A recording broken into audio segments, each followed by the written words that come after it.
Alors, qu'est-ce qu'Animate? Animate, c'est le nouveau Flash. C'est une fusion d'Edge Animate qui faisait des animations en JavaScript et Flash qui faisait des animes à l'aide de ActionScript. Donc, allons-y. Moi, ce que je veux faire dans ce tuto-là, c'est d'animer ce perso-là, lui faire ajouter la main. Puis, une fois que je vais avoir terminé, ce que je veux, c'est l'intégrer dans Muse, dans mon site, juste ici. Et ce que j'aimerais, c'est que lorsque je navigue, ma main bouge. Et lorsque je navigue vers le bas, ma main bouge de gauche à droite. Et lorsque je navigue vers le haut, ma main bouge de droite à gauche. Et ainsi de suite, and so on and so forth. Fait que ce que je vais faire en premier, c'est que je vais sélectionner mon bras. Ici, je vais le mettre sur un calque séparé. Donc vraiment, un calque de premier niveau séparément. Pas un sous-calque. OK? Ça prend un calque de premier niveau séparé. Ensuite, je vais m'assurer dans Illustrator que mon mouvement est fluide. Comment je peux faire ça? Je vais juste peser sur E en sélectionnant mon élément. Ça va me chercher ma boîte de transformation. Je vais mettre mon point de pivot là où je veux le joint, puis je vais tester mon truc, voir si le mouvement est fluide. Le mouvement est fluide, pourquoi? Parce que dans mes deux joints, donc j'ai des extrémités qui sont en rond le plus possible, ce qui fait que quand je bouge mon élément, ben le joint n'est pas apparent. Bon, une fois que ça c'est fait, évidemment là je fais un truc simple, ça peut être très compliqué, plusieurs calques et tout. Essayez d'éviter les modes de fusion à l'intérieur d'Illustrator, ça passera pas pour toute la suite des choses. Essayez d'éviter les dégradés de mèche, essayez d'éviter les dégradés aussi en général. Ça va être problématique dans l'intégration en HTML5. Ils vont être obligés d'être pixelisés.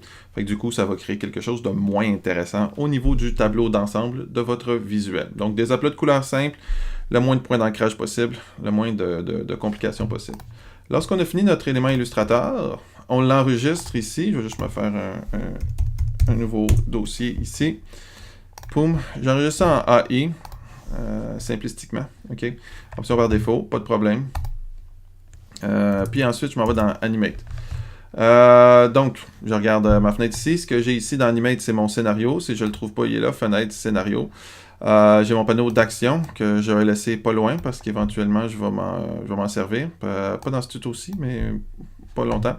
Et ma fenêtre d'outils aussi, pas trop loin. Mon panneau de propriété qui est ici, qui est important. Et ma scène qui est là où je vais animer mes trucs.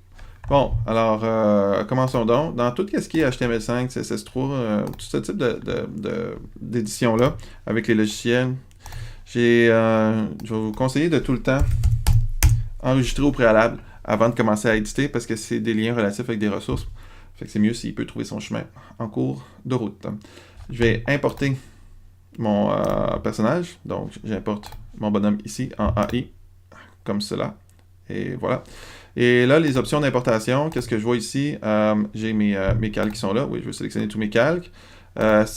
Usage U, plusieurs plans de travail qui m'auraient demandé quel plan de travail veux-tu importer. Je peux en importer qu'un à la fois, je crois. Donc, j'aurais choisi plan de travail 1, 2, 3.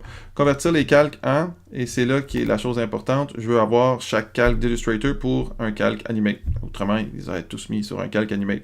Notez qu'il pourrait être intéressant aussi pour certains types d'animation que chacun de mes calques Illustrator soit converti en image clé dans Animate. Ça pourrait me faire une illustration, une animation image par image. Mais bon, pour le cas présent, c'est calque Animate pour les calques d'Illustrator. Je vais placer les positions les objets à leur position d'origine. Donc, ça va être pareil comme dans Illustrator, ce que je vais faire. OK, do. Ensuite, j'importe mon truc ici. Tu vois, j'avais des blend modes ici, puis il me l'a dit, ça ne marchera pas trop fort parce qu'il y a des modes de fusion. Bon, j'en avais pas trop, fait que ça va passer. Je reviens dans mon scénario. Je prends tous mes trucs ici. Commande A, je vais tout rétrécir ici. CQ pour l'outil de transformation libre. Quand tu fais une transformation libre, comme dans Illustrator, il y a un point de pivot, tu peux mettre à l'échelle, etc. Donc, toutes les transformations, évidemment, avant de commencer à animer le truc. Maintenant, l'animation en tant que telle, on voit qu'ici, on a des petits points. Ça, ce petit point-là, c'est une image clé. Qu'est-ce qu'une image clé? Une image clé, c'est dans une animation quand il y a un changement. Alors, par exemple, dans Pokémon, quand les Pokémon ils bougent, chaque frame, c'est une image clé. Mais quand il y a un freeze frame, autrement dit, quand le gars il lance sa balle et dit Pokémon Go, il n'y a rien qui se passe, mais c'est juste des frames, c'est pas des keyframes. Chaque keyframe, c'est une clé dans l'animation. C'est qu'il y a une modification dans l'animation. Nommons nos calques correctement. Donc, je vais aller, mettons, dans le corps ici. Je vais me bâtir pour une animation assez longue ici. F5, ça met des frames. Frame. Autrement dit, il n'y a pas de clé ici. Il n'y a aucun changement dans le cadre. Le cadre ne bouge pas, fait que c'est juste des frames. Le petit carré à la fin, on me demande tout le temps, c'est quoi le petit carré? Le petit carré, c'est rien. Ça veut juste dire que c'est la fin de la rangée des frames. Je vais voir dans le bras ici. Maintenant, lui, je vais le bouger. Donc lui, je vais devoir insérer des clés. Toutefois, au préalable, ok, comme il s'agit d'une animation JavaScript, il faut absolument instancier les choses. Qu'est-ce que ça veut dire, ça? Il faut que ce soit des symboles pour que le langage JavaScript puisse bâtir ses librairies. Donc, le langage JavaScript, il va dire au bras, fais une rotation de tant de degrés à droite, tant de degrés à gauche sur l'axe des X, etc., etc. Fait qu'il faut que je prenne mon bras, puis que je fasse modification, convertir en symbole. C'est juste ça que ça veut dire. Quel symbole je vais prendre? Si vous ne savez pas quoi, prenez clip, right? Le point de registre, on va y aller le plus près possible du joint qu'on veut, mais on pourra le replacer après. Ça, c'est surtout si on fait des animations paramétrées par la programmation, ce qu'on ne va pas dans ce tuto. Alors, voici, j'ai un carré bleu autour de mon bras. Ce carré bleu indique qu'il s'agit d'un clip, d'un symbole. Maintenant, voyez-vous, le joint qui est ici, là, il n'est pas au bon moment. Du coup, là, si je fais une rotation de mon bras, dislocation. OK? Fait que ce que je vais faire avant d'animer, bien important, avant d'animer, je vais prendre le point de pivot puis je vais le positionner là où il y a le joint. Ensuite, ça va être possible d'animer. OK? Fait que bien important avant, là, je le répète parce que ça va causer bien des lags dans l'anime si vous devez déplacer ce point de pivot-là en cours d'animation. Fait que tu le déplaces, tu testes ton mouvement, tu dis si c'est fluide. Yes, c'est fluide. OK, parfait. Fait que tu positionnes ton mouvement initial.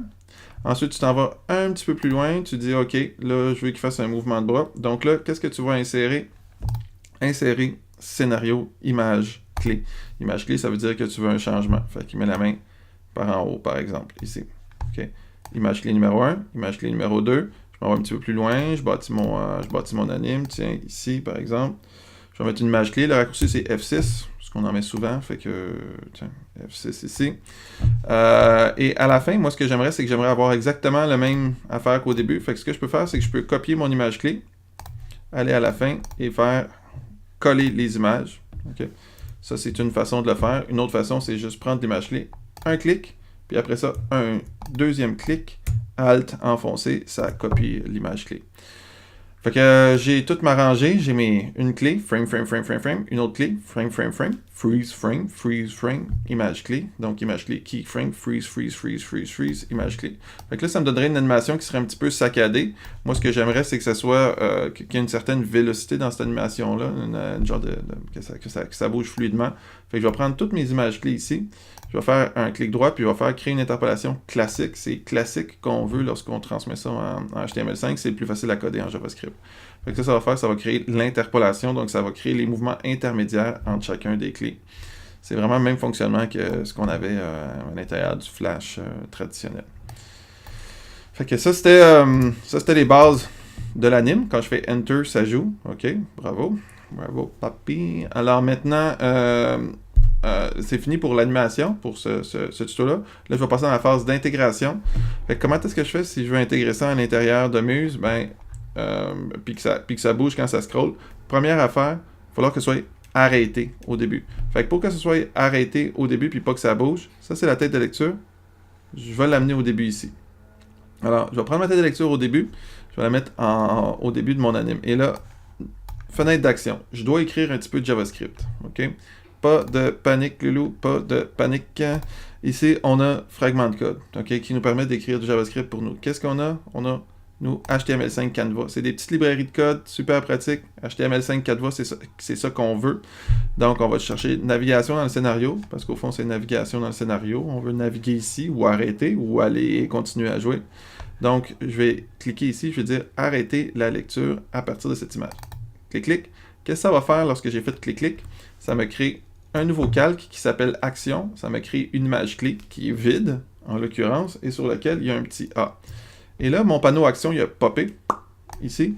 Et qu'est-ce qui est écrit? Il est écrit « Arrêter la lecture à partir de cette image ». Ça, c'est un commentaire JavaScript. Okay? C'est juste pour te dire qu'est-ce qui se passe en ce moment. C'est pas important. Et là, c'est important, mais c'est le fun de le lire, parce que ça dit exactement qu'est-ce qui se passe. Puis là, qu'est-ce qui se passe? This, autrement dit, le film, ce qui est là, le scénario, stop. OK? Première phrase de JavaScript. Ça n'a pas trop fait mal, c'est pas trop pire. Right, on a écrit une phrase de JavaScript. On sauvegarde notre document, puis on est prêt à aller intégrer ça à l'intérieur de Muse. Comment ça va marcher? Pour intégrer ça à l'intérieur de Muse, on va aller dans les paramètres de publication. Là, dans les paramètres de publication, on pourrait tout exporter en JavaScript, parce que ça ferait du JavaScript, du HTML et du CSS. Donc, toutes les librairies JavaScript seraient exportées, le HTML, les CSS et toute la HTML5 Canva qui me permet de tracer les formes et de les animer. C'est pas ce que je cherche. Je cherche à ce que ce soit plus facile. Donc, je vais cliquer Package OAM. Mais JavaScript, là, ce serait correct, admettons que tu donnes ça à un intégrateur ou si tu es intégrateur et que tu veux intégrer du JavaScript puis tu ne veux pas avoir à tout coder avec Canva, là, tu le fais dans Animate puis bingo. Mais nous, ce qu'on veut, c'est que ce soit plus facile, fait qu'on va juste cliquer Package OAM.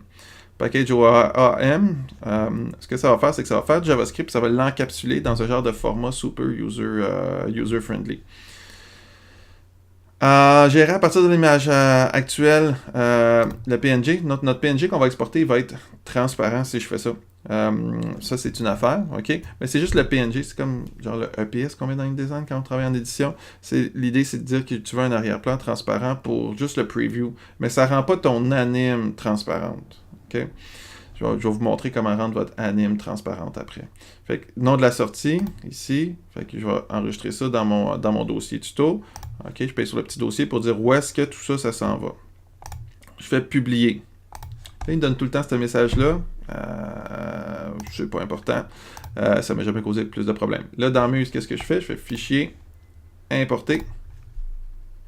OK. Je prends mon truc. Ici. Je le mets là. Et là, ce que je vais faire, je vais le positionner dans mon document Muse, par exemple. Tiens, je vais le positionner ici. Pour que l'effet de mouvement soit intéressant, ce qu'il faut que je fasse, c'est que je l'épingle. Genre, OK, généralement. Parce qu'il va bouger lorsque je bouge la barre de côté, le scroll bar. Et ensuite, dans mon effet de défilement, je vais cliquer sur ce dernier bouton, qui est le bouton animation. Qu'est-ce que ça veut dire, ça? Ça veut dire que lorsque je bouge ma tête de lecture, je veux que lui, il avance de 20 pixels. De 1 seconde plutôt. Donc, chaque fois que je bouge ma tête de mon scroll bar, on va faire une démo, vous allez comprendre. Prévisualiser le site dans le navigateur. Donc, chaque fois que je bouge ma tête de lecture, il avance l'anime de 20 secondes. OK?